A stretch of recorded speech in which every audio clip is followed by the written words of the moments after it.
संपूर्णपणे नाशिक हायवे बंद झालेला आहे आणि सकाळपासून आज जवळजवळ 25 ते 30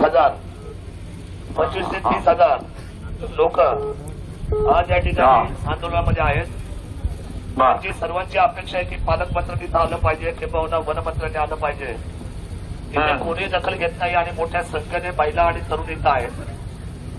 काल गाड्या जाळल्या गेल्या, परंतु आज आम्हाला भीती ही आहे की याचं वातावरण जर दखल घेतली नाही आपण शासनाने तर हा कायदा हातामध्ये जर गेला तर साहेब सगळ्यांना त्रास होईल.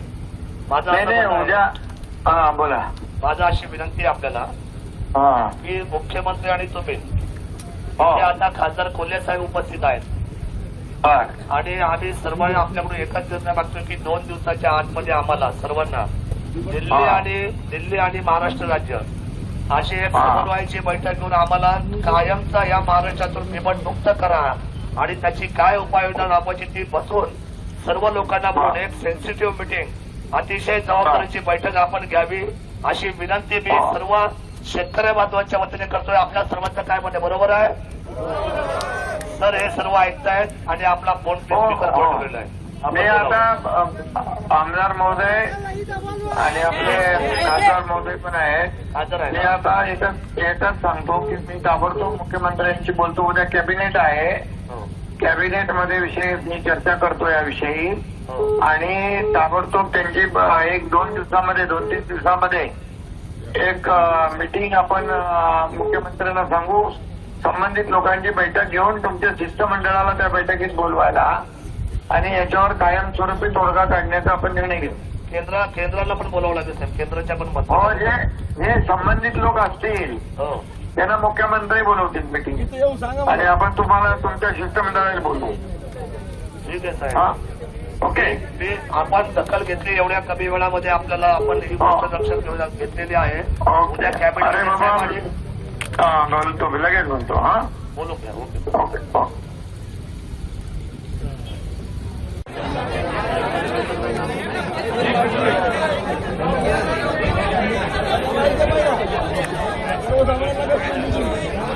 हॅलो, जरा सगळ्यांनी मी काय बोलतोय 2 मिनिटं.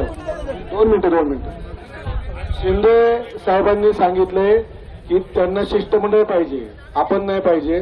तर शिष्टमंडळ म्हणून दादा जातील, पण तुम्ही जोपर्यंत वोट म्हणणार नाही तोपर्यंत तुमचा भाऊ इथंच बसणार आहे.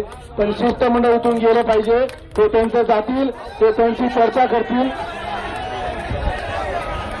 दादा 2 मिनिटं मी सांगतो.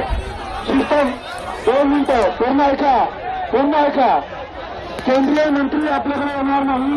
2 मिनिटं आपण इथं बसणार आहोत. आपल्याला पालकमंत्री त्याशिवाय आपण जाणार नाही आणि जोपर्यंत खरं होत नाही आपण जाणार नाही.